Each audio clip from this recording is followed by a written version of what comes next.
भिटाई आओ हला तो आओ हला तो आओ हला तो चंगो भिटाई आओ हला तो आओ हला तो आओ हला तो बस रया अधूरा अधूरा असी बस रया अधूरा अधूरा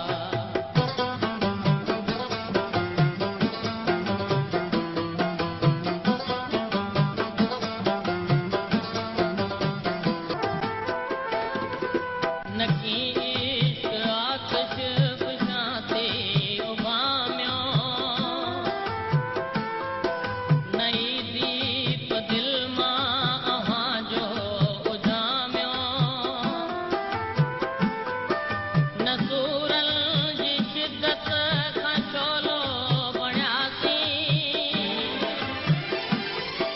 न सिकरे फनकार रागी क़ौमुनि जी रूह हूंदा आहिनि। इहे ई क़ौमुनि जी हक़ीक़ी नुमाइंदगी कनि था। का बि क़ौम तॾहिं सख़्ते में अची वेंदी आहे जॾहिं उनजो रूह मरी वेंदो आहे।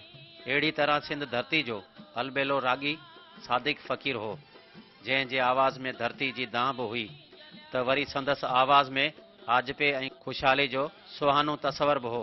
सादिक फ़क़ीर थर जे भिटनि मां फुटल दर्द जो अहिड़ो गीत हो जंहिं जे आलापन में सुरत साञा सिंध खे सिजदा कंदे नज़र ईंदी हुई।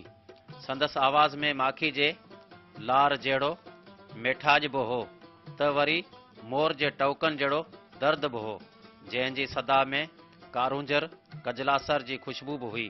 सिंध जे महबूब रागी सादिक फ़क़ीर 20 मार्च 1964 में फैज़ मोहम्मद मंगराड़ जे घर मिठी में जन्म वरितो। पाण एम.ए. सिंधी में पास करण बैदि तइलीम खाते में उस्ताद थियो। 1992 में शादी कयाई। खेसि 3 पुट हिकु न्याणी जो औलाद आहे। 1992 में अयाज़ गुल जो कलाम तोखां थींदे धार खिलंदे खिलंदे लुड़क लड़ी पिया लार करे गीत ॻाइण सबबि खेसि घणी शोहरत मिली। ओ तोखां थींदे धार खिलंदे खिलंदे यार लुड़क लड़ी पिया लार करे लुड़क लड़ी पिया लार करे तोखां थींदे धार खिलंदे।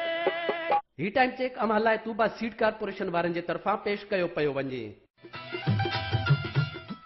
तूबा सीड कारपोरेशन जो वणनि जो बिज ज़रई माहिरनि जी निगरानी हेठि जदीद ऑटोमेटिक मशीनुनि जे ज़रिए तयारु कयल, बीमारियुनि जे ख़िलाफ़ वधीक सघ रखंदड़, 70 खां 75 मण फ़ी एकड़ पैदावार ॾींदड़। खिलंदे यार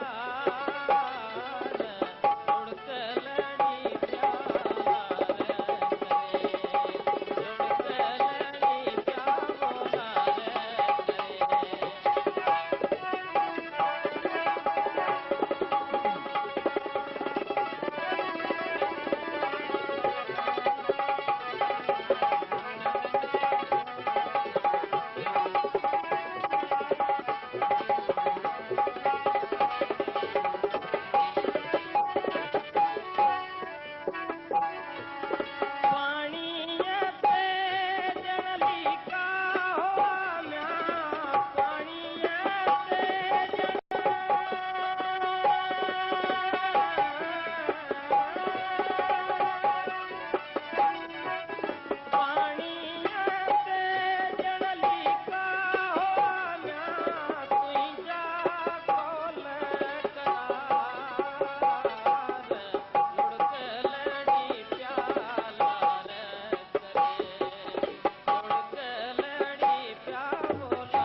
मरहूम रागी सादिक फ़क़ीर पंहिंजे मामे हुसैन फ़क़ीर खां बाक़ाइदे राग जी सिख्या वरिती। पाण कुटुंब समेत उमिरि जी सआदत हासिल करण लाइ भले पार रवानो थियो, जिते 26 फरवरी ते हिकु रोड हादसे में ही सिंध जो अलबेलो रागी हमेशह लाइ असां खां विछड़ी वियो। जॾहिं संदसि विछोड़े जो इतला पहुतो त सॼी सिंध में संदसि मदाहुनि मथां क़यामत बर्पा थी वई। जॾहिं संदसि मड़ मिठी पहुतो त सॼो इलाइक़ो सुॾकनि जो पड़ाॾो बणिजी वियो। हज़ारे मदाहनि पारां लुड़कनि ऐं सुॾकनि सां मातम करे महबूब रागी खे भेटा पेश कई वई। संदसि विछोड़े ते सॼो शहर बंदि थी वियो। हिंदुनि जो मज़हबी त्योहार होली जूं रंगनि वारियूं रस्मूं बेरंग बणिजी वियूं। खिलियासीं त ख़लक़त जे दर्दन खे रोकियो, रुनासीं त दुनिया जी नज़रनि ते टोकियो, न ख़ुशि थी खिलियासीं न रज थी रुनासीं, रुनासीं खिलियासीं अधूरा अधूरा, असीं बसि रहियासीं अधूरा अधूरा, असीं बसि रहियासीं अधूरा अधूरा। सादिक फ़क़ीर उन जो जनम थर जे धरतीअ जो हो, पर सादिक फ़क़ीर सॼी सिंध जो, सॼे बरसगीर जो ऐं जिते जिते बरसगीर जो माण्हू आबाद आहे, चाहे उहो अफ्रीका हुजे, एशिया हुजे, यूरोप हुजे, सभिनी में सादिक फ़क़ीर एतिरो हरदिल अज़ीज़ मक़बूल हो जो सादिक फ़क़ीर उन्हनि सभिनी माण्हुनि जे दिलनि ते उहा छाप छॾी आहे। ऐं सादिक फ़क़ीर जेके सदाउनि में सुरनि में जेकी ॻायो आहे, उन ॻायल ऐं ॾुख जी ॻाल्हि खे ॾिसी मीरा जो ही शेर ज़हन ते अचे थो त आह करूं तो जग जले और जंगल भी जल जाए, पापी मनवा ना जले जिसमें आह समाए। ईअं सादिक अॼु लखें धड़कंदड़ दिलनि खे सुॾकनि ऐं लुड़कनि जे विच में छॾे ॿिए ॾे हलियो वियो आहे।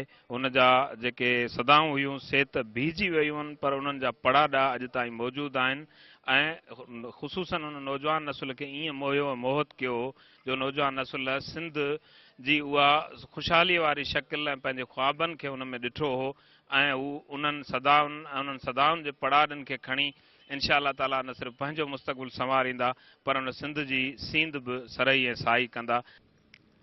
सादिक फ़क़ीर ॼण त थर जो बाबी हो ऐं शायदि ई उनजे आवाज़ खां पोइ थर में अहिड़ो सदाबहार आवाज़ उभरी सघे। ऐं उन में वॾी ख़ूबी जेका हुई सा पैसे खां लापरवाही। यानी मूंखे हिकिड़ी राति माण्हू फ़ोन ते ॿुधायो त हिकिड़ी जाइ ते ॿुधाई पिए त मूं ॻायो पिए, मूंखे ॾाढा घणा पैसा मिलिया ऐं पछाड़ी में को मुंहिंजो चाहींदड़ो उन मूंखे 50 रुपया कढी ॾिना। स्टेज ते जेके नोट पिया मूं उते छॾे ॾिना, उहे 50 रुपया खीसे में खणी हलियो आहे। त इहो हिकिड़े राॻींदड़ जो पैसे खां लापरवाही ऐं फन सां वाबस्तगी उहा ज़ाहिर करे थी। ऐं हुन सां मुंहिंजा तमामु वेझा लॻा पिया हुया। ऐं मिठी ईंदो हुउसि, मूंखे ख़बर पवंदी त नंगर पार करे वियल त उते वेंदो हुउसि। उते जेकॾहिं बरसाति पवंदी त फ़ोन कंदो त पहुता किथे आहियो, जो भालवा ते चए आऊं पहुचां थो, पोइ हलूं था पाण महमूद शाह जी ॿोरड़ी, राति प्रोग्राम उते आहे। पोइ सॼी राति ॻाईंदो ऐं दुआ इहा कंदो त मध न खुटे। उनजे सुर में सोज़ त हुयो ई हुयो, पर हू ज़हनी फ़िक्री तरह सां सिंध परस्त हुयो। ऐं उन खां सां गॾोगॾु हिन में ॿी वॾी जेका ख़ासियत हुई उहा इहा हुई त मिठी में जेको बि ईंदो हो, ख़ासि तौर ते जॾहिं बि असां हिते आयासीं त हिन घर असांखे मानी ज़रूरु नसीब थींदी ऐं वरी वठी वेंदो असां। सखी इंसान हुयो ऐं थर जी जेको आहे मुकमिल तौर ते सुञाणप हुयो ऐं थर सां गॾोगॾु हिन ख़ासि तौर ते शेख अयाद जे शाइरी खे अहिड़े तरनम सां ॻायो जो लफ़्ज़नि खां वधीक हिन जो आवाज़ जेको आहे उहो दिलि ऐं ज़हन में वेहिजी पियो वञे। सॼी सिंध जो नुक़सानु आहे अहिड़े ॾुकर वारे दौर में जॾहिं ख़ासियत सलाहियतनि वारा माण्हू अणलभ थींदा था वञनि, उते अहिड़ा बासलाहियत माण्हू जेके ईअं हादसाती तौर ते असां विछड़नि त असीं सम्झूं था इहो कंहिं घर या शहर जो न पर सॼी सिंध जो नुक़सानु। रेडियो हैदराबाद हुनजो पहिरियों मकतबगाह आहे, पहिरियों दर्सगाह आहे ऐं उहा तख़लीक़ असांजी आहे, रेडियो पाकिस्तान जी आहे ऐं तख़लीक़ जे भॼण भुरण विछड़ण जो जेतिरो सदमो कंहिंखे थी सघे थो उहो असांखे आहे। रुमाल मारो रंगियो पायल मोरी, उन खां पोइ सखी पिया खिंबली ते चइजां असांजे अयास जो वाई जंहिंजा जेका हुनजी ख़ासि वजह शोहरत बनी तोखां थींदी धार, उन खां पोइ अदल सुमरे साहिब जो हिकिड़ो गुल किरी पियो। इन क़िस्म जूं जेके शयूं आहिनि हुन ॻायूं ऐं हमेशह जॾहिं हाणे मुड़ी ॾिसां थो त सादिक हाणे त हू पंहिंजो सभु कुझु ॾेई असांखां जुदा थी वियो आहे। ॾिसणो इहो त हुन असांखे ॾिनो छा आहे, उहो केतिरी वर्थ आहे हुन में। त सादिक हिकिड़ो लोक फ़नकार हुयो ऐं हुन क्लासिकल ऐं नीम क्लासिकल जेका गायकी आहे उन जी हुन रियाज़त कई हुई। खुलियल सहरा आहे जंहिंमें उनखे रियाज़त जो मौक़ो मिलियो। वॾो हिकिड़ो यादुनि जो सिलसिलो आहे। अॼु ॾाढो ॾुखियो लॻे थो त असां चऊं था त सादिक असां सां न आहे। सादिक हिकिड़े हवाले सां न आहे, पर हिकिड़े हवाले सां असां सदाईं गॾु रहंदो त हिकिड़े रागीअ जी हैसियत में, हिकिड़े दोस्ते जी हैसियत में हुनजी सार जेका आहे उहा असांजे दिलि में रहंदी। सादिक हिकिड़ो सुठो इंसान हो, मुंहिंजो भाउ, मूंखां नंढो, ऐं जीअं हिन फन में पेर पातो त उहो हमेशह मूंसां मिलंदो रहियो ऐं कहिड़ियूं ॻाल्हियूं कजनि इहो सम्झो त मुंहिंजो त उहो हिसो हुयो। असां पाण खे कॾहिं अलॻि सम्झियोसीं कोन। कहिड़े मज़ाज जो माण्हू हूंदो? ॾाढो प्यारो माण्हू, ॾाढो प्यारो माण्हू। तव्हां हिते हिन सिंध जी एतिरी मोट मां अंदाज़ो लॻायो त जेके परे परे जा माण्हू हुआ उन्हनि सां उनजे दिलनि में हुनजे लाइ एतिरी मोहबत हुई त जेके असीं हुनजा पंहिंजा हुआसीं उन्हनि सां हुनजो कीअं हूंदो। सादिक सिंध जे रवायत इलायची की शान लिए मजा और खुशबू भरा नया सुरूर।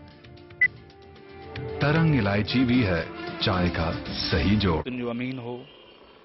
सिंध में हिकिड़ा प्रोफेशनल फनकार आहिनि जिन जो कमु आहे फन जे ज़रिए पंहिंजी प्रोफेशन जी ख़िदमत करणु। पर सादिक फ़कीर हिकु अहिड़ो माण्हू हो जेको रुगो प्रोफेशनल फनकार न हो, पर हू सिंध जे रवायतुनि जो सॼी सिंध में थर जे रवायतुनि जी मुजसमे सूरत हुनजो जंहिं मकतब फ़िक्र सां तालुक़ु हो, जंहिं मिज़ाज जो हू माण्हू हो, सिंध अॼु पंहिंजे धरती माउ जेका आहे उहा पंहिंजे हिकिड़े तमामु वॾे इंसान खां महरूम थी वई आहे। हू सखी, रवादार, वतन दोस्त, इंसान दोस्त ऐं फितरत परस्त इंसान हो जंहिं न रुगो संगीत जे ज़रिए सिंध जे माण्हुनि जी ऐं सिंधी लोक अदब जी, सिंधी शाइरीअ जी ख़िदमत कई, पर उन सिंध जे अंदरि सिंधी माण्हुनि सां जेको मोहबत जो तालुक़ु रखियो, इहो ई सबबु आहे जो अॼु सॼी सिंध मिठीअ में तोग वारी कैफ़ियत में वरितल आहे। असां सभई हुनखे ख़राज तहसीन पेश करण आया आहियूं। सारो थरो दास एॾो अॻु में मूं न ॾिठो, भिटुनि गल भिॼाया रत रुनो आकाश, भिख भिख वाट सुहास में वण वण तुंहिंजो वास, सादिक तुंहिंजो श्वास सिंधड़ीअ मंझि समायो।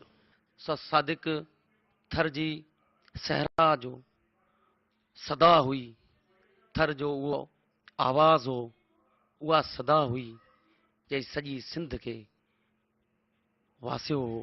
सॼी सिंध थर जी उहा गुल हो, उहा ख़ुशबू हुई जंहिं थर खां सॼी सिंध खे महकायो हो। सादिक असांजो सुठो दोस्त हो। सादिक न रुगो हिकु भलोड़ रागी हो, उन सां गॾोगॾु सादिक हिकु इंसान दोस्त हो ऐं यारनि जो यार हो, हमदर्द हो, दोस्त हो। ऐं असां सां जॾहिं बि मिलंदो हो त पंहिंजाइप सां ऐं सदाई ख़ुशि मज़ाक सां, ऐं कॾहिं बि मूं हुनखे परेशान न ॾिठो। हिन सां प्यार कंदड़ हर अखि सावणी जे वसकारे जियां वसी रही हुई। मिठी जे हर घर में सोग ऐं ॾुख वारो माहौल छायल हो। संदसि मड़ ते मदाहुनि पारां लुड़कनि ऐं सुॾकनि सां गुलनि जी वर्खा कई वई। हज़ारे माण्हुनि जे पीउ हुअण सबबि संदसि मदाह आख़िरी दीदार न करे सघिया। मरहूम रागी जी जनाज़े निमाज़ मिठी हाई स्कूल में अदा कई वई। जनाज़े निमाज़ में जिस्कम जो सीनियर वाइस चेयरमैन डॉक्टर नियाज़ कालानी, जिस्कम आरीसर ग्रुप जो चेयरमैन अब्दुल वाहिद आरीसर, पीपी सेनेटर आजिज़ धामरा, डॉक्टर दोदो मेहरी, वकील अली हसन चांडियो, निंदलाल माली, शाइरन अदीबन ताज जोयो, अयाज गुल, अदल सुमरो, जीएम भगत, मंजूर उजण, अयूब खोसो, फनकारनि में अलानो जुणेजो, शफ़ी फ़कीर, फ़कीर अल्लाह बचाए खां सवाइ वकीलनि दानिशरन जिस्कम अगवान, ज़ीशान लगारी, ताज बलोच, जफ़र पंवर, इस्माइल पंवर, नवाज खान ज़हूर, सरफराज मेमण, सीनियर सहाफ़िन शौकत पंवर, वकील भगवान दास, वकील अगवान शौकत रामो, कांजी मेंगवाड़, कांजी भील ऐं ॿियनि सियासी समाजी अगवाननि वारसनि पारां वॾे तइदाद में शिरकत कई। खिलियासीं त ख़ल्क़त जे गर्दन खे रोकियो, रुनासीं त दुनिया जी नज़रनि ते टोकियो, न ख़ुशि थी खिलियासीं न रज थी रुनासीं, रुनासीं खिलियासीं अधूरा अधूरा, असीं बसि रहियासीं अधूरा अधूरा, असीं बसि रहियासीं अधूरा अधूरा। जॾहिं त लेखक अमर सिंधु, गुलशन लिगारी ऐं ॿियूं औरतूं पिणु मरहूम रागी जे विछोड़े ते मिठी पहुतियूं, जंहिं बैदि मरहूम रागी सादिक फ़कीर जे मढ़ खे अबाणे कब्रस्तान हाजी मोहम्मद शाह में हज़ारे आलिन अखियुनि सां मिटी मां हवाले कयो वियो। तॾो मिठी में संदसि राशगाह ते विछायो वियो आहे, जिते संदसि पुटनि नज़ाकत अली, राहत अली, रज़ा अली पारां तहज़ियतूं वसूल करण जो सिलसिलो जारी आहे। सचपच त सादिक जो विछोड़ो असां लाइ ईअं आहे जीअं असां खां सभु कुझु खसिजी वियो आहे। आवाज़ खसिजी वियो आहे, उहे सुर, उहे साज़, उहे गडी भिट जूं कचहरियूं, उहो थर, उहो मिठी, ही रस्ता, ही पिचरा। कल्ह असांखे जीअं हिते असां पहुता आहियूं त असांखे मिठी तोड़े जो असांखे खोड़ सारा दोस्त हिते प्यार ॾींदा आहिनि, मोहबत ॾींदा आहिनि, पर सादिक खां सवाइ असां पाण खे हिते हेखलो पे सम्झो। उहो असांजो ईअं इस्तक़बाल कंदो हो, जेसीं ताईं मिठीअ में रहंदा हुआसीं उहो असां सां पाछे वांगुरु गॾु हूंदो हो, ऐं असांखे मिठीअ खां ॿाहिरि कढण खां पोइ हू पंहिंजो सुख जो साथ मोहबती माण्हू हो, प्यार कंदड़ इंसान हो। जॾहिं बि ख़ैरपुर ईंदो हुयो, सचल जे हवाले सां या तो मटबो हो त सभिनी दोस्तनि खे सारे सारे यादि करे उन्हनि सां कचहरियूं कंदो हो, तरसंदो हो। उहो प्यार, उहे मोहबतूं, उहे ॻाल्हियूं सदाई यादि रहंदियूं। सादिक खे सिंध न विसारींदी, सादिक खे सिंध जो अवाम न विसारींदो। सादिक फ़कीर सिंध जो तमामु वॾो आवाज़ ऐं तमामु वॾो किरदारु हो। हुनजे आवाज़ में कुदरत जेको सोच रखियो हो, उन मां सॼी सिंध जो जेको दर्द हो उहो टिमंदो हो, ऐं उन पंहिंजे आवाज़ जे वसीले सॼी सिंध जे अंदरि हिकिड़े क़िस्म जो सहर, हिकिड़े क़िस्म जो जादू पैदा कयो, जंहिंमें सॼी सिंध जकड़जी वई। ऐं आउं सम्झां थो त सॼी सिंध उनजे आवाज़ जे जादू में हमेशह जकड़ियल हूंदी, ऐं उनजो जेको विछोड़ो आहे उहो सॼी सिंध खे सोगवार करे वियो आहे। हू रुगो मिठी जो फर्ज़ंद न हो, रुगो थर जो फर्ज़ंद न हो, पर सिंध जो हिकिड़ो सुरीलो ऐं सचार फर्ज़ंद हो, जेको सिंध जे समूरनि अदबी हल्कनि सां वाॻियल हो, जेको सिंध जी क़ौमी तहरीक सां वाॻियल हो, जंहिं पंहिंजे साज़ जे वसीले, पंहिंजे आवाज़ जे वसीले ऐं सिंध जे अंदरि जेका संजीदा क़िस्म जी शानदार शाइरी थिए थी, उन खे हुन ॻाए हिकिड़ी अमरता ॾिनी। अयाज़ खे ॿियनि दोस्तनि बि ॻायो आहे, सुठो ॻायो आहे, पर जहिड़ो सादिक ॻायो अहिड़ो ॿिए कंहिं बि कोन ॻायो आहे। त आउं सम्झां थो त सादिक जो आवाज़, सादिक जो किरदारु, सादिक जूं मोहबतूं सादिक जो स्वभाव, उनजी शख़्सियत, उन सॼी सिंध जे अंदरि उहो सॼी सिंध जो दोस्त हो, या सभु माण्हू जेके हुआसीं उनजा दोस्त हुआ। त हुनखे आउं सम्झां थो त हमेशह यादि रखियो वेंदो, ईअं यादि रखियो वेंदो जीअं ग़ालिब चयो त गो में रहा रही ने सितम हाय रोज़गार, गो में रहा रही ने सितम हाय रोज़गार, लेकिन तेरे ख़्याल से गाफिल नहीं रहा। मां सम्झां थी त सादिक फ़क़ीर जो जेको आवाज़ हुयो उहो सिंध में सदियुनि जी सदा खणी आयो हुयो। अफ़सोस जी ॻाल्हि आहे त अॼु असां खां उहो विछड़ी रहियो आहे। मां सम्झां थी त सादिक फ़क़ीर रागी जे हवाले सां बि ऐं शख़्स जे हवाले सां बि अहिड़ा माण्हू तमामु थोरा ॾिठा आहिनि जेके एॾी फन ऐं ॾात रखंदे बि एतिरी निठाई ऐं निमाणाई हुजे। ऐं तव्हां ॾिसो था हीउ सादिक फ़क़ीर जो पोखियल आहे, हीउ हुनजो आवाज़ जो त पोखियल आहे, पर हीउ हुनजी मोहबत पोखियल आहे त माण्हू हेसि ताईं अचनि था ऐं पंहिंजे लुड़कनि सां पंहिंजी मोहबत सां हुनखे भेटा ॾियनि था। सादिक फ़क़ीर हिकिड़ो असांजी सिंध में मज़हबी रवादारी जी बि हिकिड़ी अलामत बणियल हुयो। उनजो सबूत जॾहिं हुनजो मढ़ कराची एयरपोर्ट ते पहुचे थो, उते हर ज़ात पात रंग नस्ल खां बालातर थी माण्हू जेको आहे उते पहुचनि था, हुनजे जनाज़े में शिरकत कनि था, हुनजे तॾे ते पहुचनि था ऐं हर जेको आहे सो माण्हू सम्झनि था त हीउ असांजे जेको घर जो बचो जेको आहे असां खां विछड़ी वञे पियो ऐं हर घर में जेको आहे सो मातम ऐं हर मज़हबी जेको आहे सो अक़ीदे मुताबिक़ जेको आहे हुन लाइ दुआऊं घुरियूं वञनि थियूं ऐं मरहूम सादिक फ़क़ीर जो हीउ विछोड़ो जल्द में सिंध में भरजण ॾाढो ॾुखियो आहे, इनखे वॾो अरसो लॻंदो ऐं हुनजूं जेके ख़िदमतूं जंहिं अंदाज़ में जेका आहे सा बेलौस जेका आहे सिंध धरती जी, सिंधी ॿोली जी जेका सिंधी शाइरी जी जेका हुन ख़िदमत कई उहा न विसारण जोगी आहे। इंतहाई बहितरीन सिलेक्टेड ऐं उहो जेको क़ौमी जज़्बे खे, क़ौमी हिन काफ़िले खे हिमथाए उनखे हुन सिलेक्ट कयो ऐं हीउ लातम हो, किथे बि कॾहिं बि हीउ मिसाली न आहे सच त को माण्हू वटि अचे ऐं पोइ वरी चवे त हिन रेट हो ई कोन। क़ौमी कारकुन वीचारा ईंदा हुआ, चई बाबा हली था ॻायूं जेको मिलियो, ईअं हिन महफ़िलनि खे कयो। हीअ आउं सम्झां थो मारवीअ खां पोइ पंहिंजी उन रिवाज खे ज़िंदा रखियो। सच पुछो त मखदूम तालबन मौला खां हुनजी शख़्सियत खां तमामु घणो मुतासिर हुयसि ऐं हुन खां पोइ जंहिं माण्हू मूंखे मुतासिर कयो उहो मुंहिंजो पाड़ेसी सादिक फ़क़ीर हो। ऐं सादिक फ़क़ीर खे इहो ई चवंदुसि त मुंहिंजी ज़ुबान हाणे इजाज़त कोन थी ॾे, थी अॼु मोकिलाणी यार जानी अलविदा, मोहबतो खां मोकिलाणी यार जानी अलविदा। हीअ सिंधी मौसीक़ी जेका अॼु ओज ते आहे उन में थर जे कलाकारनि जो वॾो हथु आहे ऐं उन में सिंधी मौसीक़ी जे हवाले सां जेको सादिक फ़क़ीर जो जेको आवाज़ु आहे ऐं उन आवाज़ सॼे सिंध खे सैराब कयो। हुन 10 तोड़े परॾे में पंहिंजो क़दुरु पाण करायो। अॼु उहा मोहबत जेका आहे सादिक जी हर माण्हू सां, हू हिकिड़ो हर माण्हू सां मोहबत करण वारो माण्हू हुयो, खिलंदड़ मोड़ंदड़ माण्हू हुयो, पर अॼु असां जेके हुन सां मोहबत करण वारा जेके दोस्त आहियूं उहो यतीम थी विया आहियूं। सिंधी मौसीक़ी छोरी छिनी थी वई आहे ऐं मुंहिंजे ख़्याल में अहिड़ो रागी सदियुनि खां पोइ पैदा थींदो। अॼु बि हिन पंहिंजे तॾे ते वेंदे मूंखे उहो गीत यादि अचे थो जेको उस्ताद सादिक ॻाईंदो हो त होली आई रंग सां ते चैन हारियो। अॼु होली जॾहिं पूरो मिठी छा बल्कि पूरे थरपारकर जी हिंदू बिरादरी होली सोग तौर मल्हाई आहे। होलियूं त रोज़ ईंदियूं वेंदियूं पर उस्ताद सादिक असांजे विच में मौजूदु कोन आहे। हर माण्हू सां उनजी मोहबत ग़रीब गुरबे सां, जेतोणीकि उनखे काफ़ी शोहरत मिली, यानी काफ़ी पैसो बि गॾु कयो, पर पैसो हुनजी एजेंडा कॾहिं न रहियो, पैसे जे करे डुकियो कोन। उन सभिनी ॻाल्हियुनि जे बावजूदि बि हू पंहिंजे रवैये में हिकिड़ो बाज़ारो इंसान हो, सुठो इंसान हो ऐं राग जे हवाले सां हुनजी इनफ़रादियत इहा आहे त थर सॼो ॾुख आहे, हिते दर्द आहे ऐं मां सादिक फ़क़ीर जे आवाज़ खे जीअं थर जे दर्द जो इस्तारो चवां त वधा न थींदो। हू थर जे दर्द जो इस्तारो हुयो।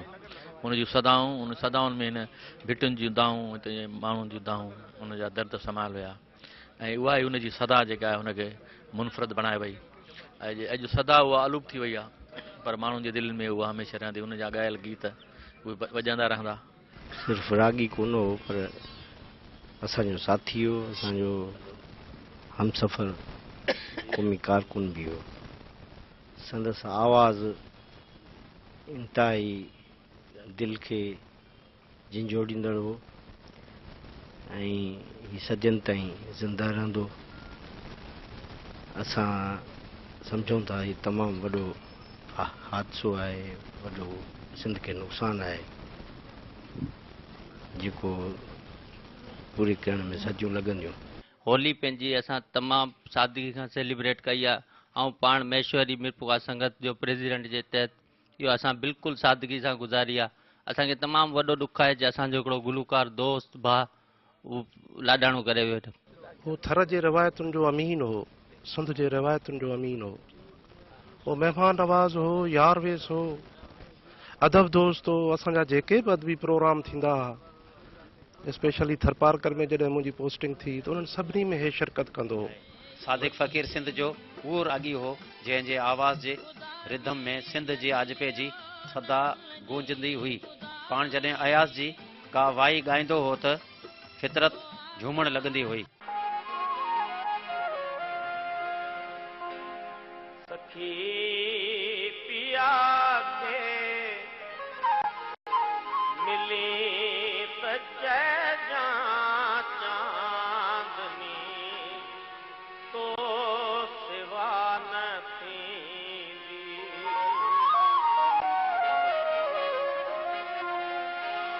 अची त मुंहिंजी उमा